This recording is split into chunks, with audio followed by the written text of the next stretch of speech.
السلام علیکم د قدر وړ لیدونکو ګرانو افغانانو، که څه هم موږ د ویډیو څخه منع کړل سوي یو، خو دا ویډیو هم د دغه موضوع دپاره ده که څه هم اوس به طیب مولوي صاحب خوا بده کړي یا به مثلا ما څخه ګیله وکړي، خو خیر پروا نه کوي. که بیخي ما بندي کوي هم د دوی به لاجې واخلي، هېڅ مشکل نشته. فقط هغه د زړه یو دوې خبرې دي، دا در سره شریکوم.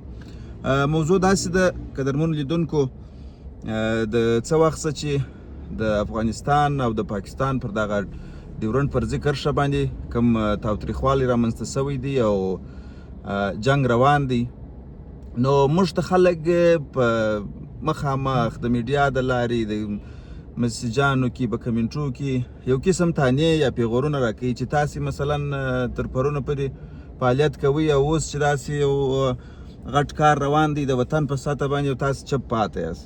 نو زه چې اوس دغه ویډیو ثبتومه، زه پر دې بیریږم چې زه به بیرته وغوښتل سم او زه به د دې وضاحت ورکوم چې دا ویډیو ما ولې کړې ده، په څه خاطر کړې ده. نو زه به څه وکړم مثلا د خلکو سره، یا د افغانستان دپاره یا د مجاهدینو دپاره ما د څه کول پکار دي. زه څه کولی سم چې زه په خپل مسلک کې چې باید ما څه کړي وای پر هغه برابر، خو زه منع کړل سوی یم. نو ګیلې و بانې به نه سره کوو، خبرې ډېرې سر یو. داسې فکر په ژوند په ذهن کې مه درولئ چې ګواکې په وطن نو زما خوا بدېږي، د وطن په خلکو نو زما خوا بدېږي او د دې ویډیوګانو والا یا د دې فلمانو والا هر نامه چې مو خلک بولي، د دوی به نو ګواکې خوا نه به بدېږي یا به مثلا دوی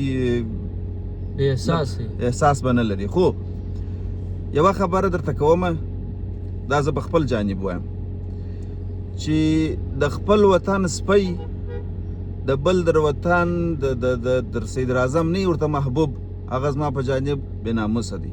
بس خلاص، د خپل وطن سپی چې د بل تر صدر اعظم نه ورته محبوب، هغه یو ځل بیا وایم په ډېر بخښنې سره، هغه بېناموسه دی زما په کتاب کې.